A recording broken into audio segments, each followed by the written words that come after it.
Assalamualaikum warahmatullahi wabarakatuh. Kali ini saya akan membahas tentang materi pelajaran IPAS kelas 10 semester 1, yaitu tentang makhluk hidup dan lingkungannya.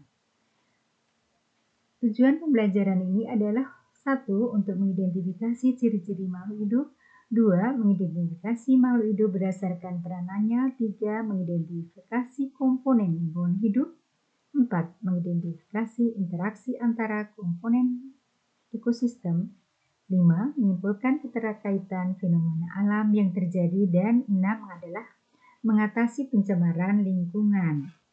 Oke. Ciri-ciri makhluk hidup, di sini ada beberapa contoh dari ciri-ciri makhluk hidup. Ya, apa saja sih ciri-ciri makhluk hidup itu? 1. Bernapas atau respirasi. 2. Memerlukan makanan atau nutrisi. 3. Bergerak. 4. Peka terhadap rangsangan. Tadi contohnya putri malu yang di atas tadi.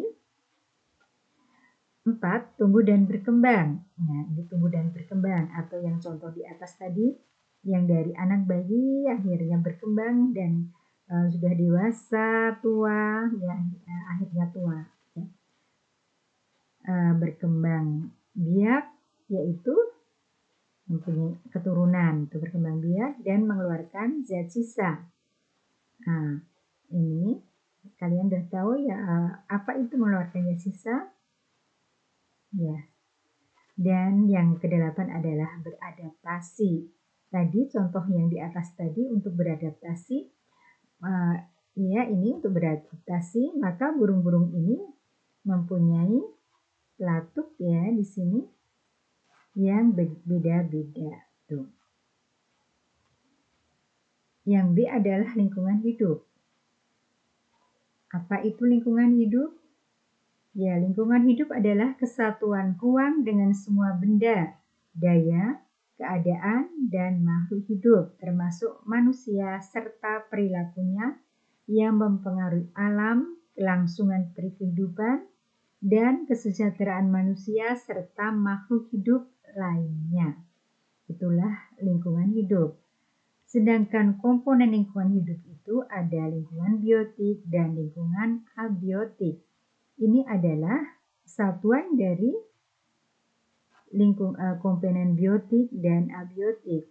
Biotik itu adalah yang hidup, di sini contohnya ada tanaman, ada hewan, ya, di sini juga ada ikan, ya, ada ini plankton, ya, ini hidup. Dan yang atobiotik dan yang abiotik itu adalah di sini yang tidak hidup, ada cahaya udara, ya. Atau sinar matahari tadi, ada air, ya, dan di sini ada juga sinar matahari tadi ya, matahari, udara, dan nanti kita akan dibahas selanjutnya. Oke. Berdasarkan tingkat organisasinya, yaitu tadi abiotik itu bisa dibagi dua, yaitu 1 berdasarkan tingkat organisasinya. Ada individu, ada populasi, ya, ada komunitas, ada ekosistem, dan ada biosfer. Apa itu individu? Individu adalah sebuah satuan terkecil dari organisme. Jadi yang paling kecil itu namanya individu. Ya, satuan terkecil. Misalnya di sini adalah 1 orang, nah itu kan individu. Sedangkan populasi adalah kumpulan individu yang hidup bersama dan atau hidup bersama pada waktu dan tempat yang sama. Jadi kumpulan beberapa individu yang hidup bersama, ya, dan tempat waktunya juga sama. Itulah dinamakan dengan populasi. Komunitas adalah semua populasi yang hidup bersama di suatu lingkungan dengan geografis dan waktu yang sama. Itu adalah komunitas. Sedangkan ekosistem adalah tatanan kesatuan komunitas secara menyeluruh yang saling berinteraksi. Yang terakhir adalah biosfer. Biosfer adalah lapisan kehidupan di permukaan bumi yang meliputi seluruh ekosistem daratan, atau perairan. Jadi kalau bisa disimpulkan, ini yang paling terkecil itu namanya individu, gabungan daripada individu adalah populasi, gabungan populasi komunitas, gabungan komunitas ekosistem, dan gabungan semuanya ini adalah dinamakan biosfer.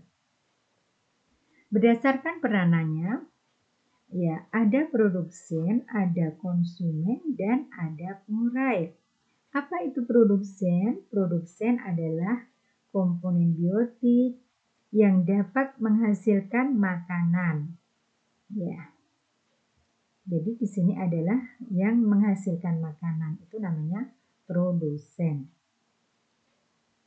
Dan konsumen, yang kedua, konsumen adalah komponen biotik yang makanannya tergantung atau bergantung pada organisme lain atau mengambil dari produsen, itulah konsumen.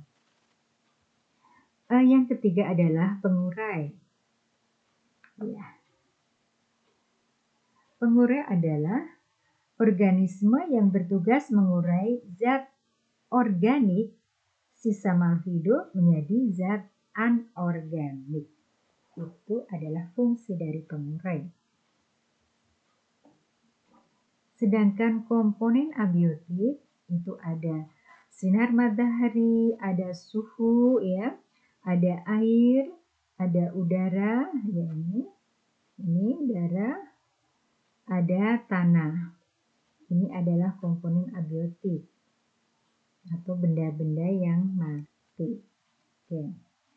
Sedangkan interaksi antara komponen ekosistem, ada interaksi antar komponen biotik, ada interaksi antar komponen biotik dan abiotik. Interaksi antar komponen biotik ada kompetisi, predaksi, dan simbiosis.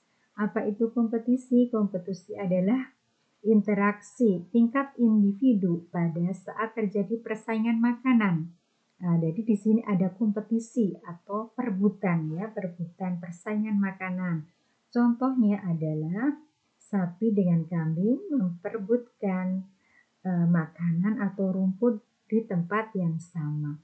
Siapa yang menang, yang bisa memakannya. Jadi di sini adalah perebutan, ya, atau kompetisi. Yang kedua adalah predaksi. Apa itu predaksi? Yaitu interaksi antara pemangsa dan yang dimangsa. Ya, jadi satunya memangsa, satunya dimangsa. Contohnya adalah ular memangsa tikus. Jadi pemangsanya adalah ular, yang dimangsa adalah tikus. Yang ketiga adalah simbiosis. Apa itu simbiosis? Simbiosis adalah hubungan antara dua makhluk hidup yang berbeda jenis dan hidup bersama di suatu daerah. Ya. Jadi jenisnya berbeda tapi hidup bersama di suatu daerah. Simbiosis sendiri dibedakan menjadi 4, yaitu simbiosis mutualisme, simbiosis komensalisme, simbiosis parasitisme, dan simbiosis netralisme. Simbiosis mutualisme, mutu berarti dua-duanya adalah untung, ya, saling menguntungkan. Yang saling menguntungkan, contohnya adalah lebah dengan tumbuhan berbunga. Ya, lebah sendiri mendapatkan nektar dari bunga, sedangkan tumbuhan terbantukan proses penyerbukannya oleh lebah, sehingga nanti akan dapat menghasilkan buah. Itu adalah contoh simbiosis mutualisme.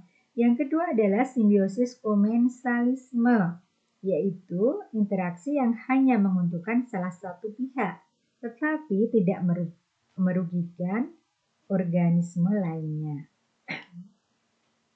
Contohnya adalah tumbuhan paku yang menempel pada tumbuhan inangnya.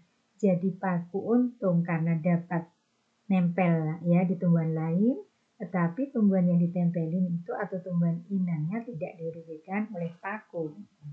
Yang ketiga adalah simbiosis komensalisme, yaitu udah tadi, ya. Yang ketiga adalah simbiosis parasitisme, yaitu interaksi antar organisme di mana salah satu organisme diuntungkan sedangkan organisme yang lainnya dirugikan. Jadi satu untung satu rugi, itu parasitis ya, parasit atau parasitisme.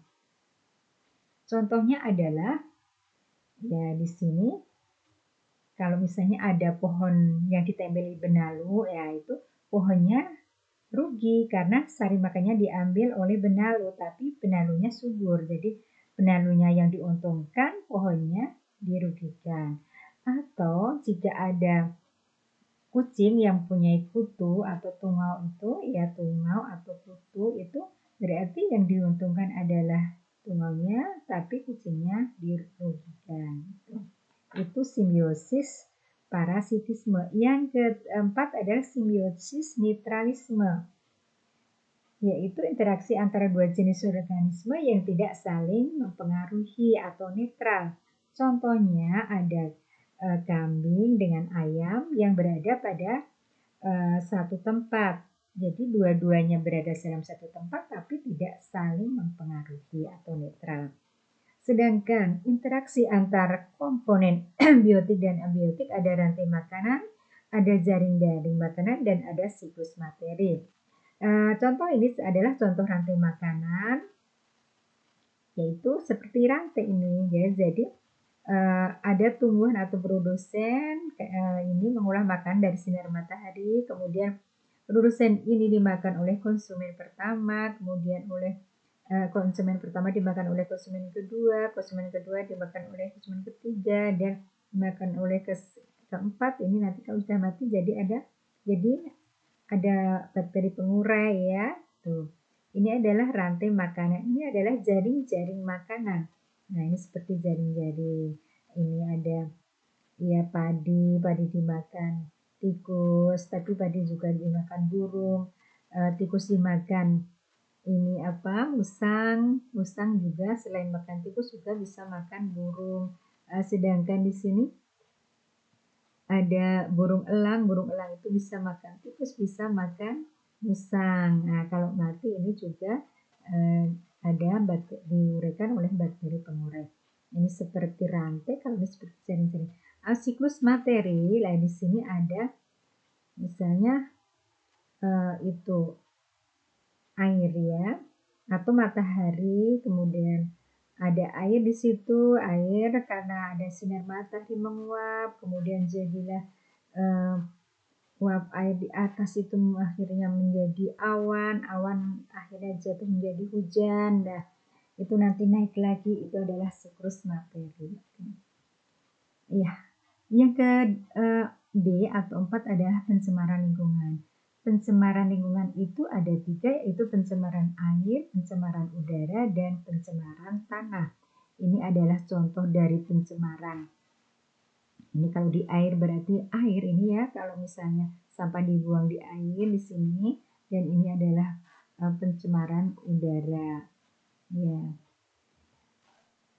Dampak pencemaran lingkungan yaitu satu, munculnya berbagai penyakit.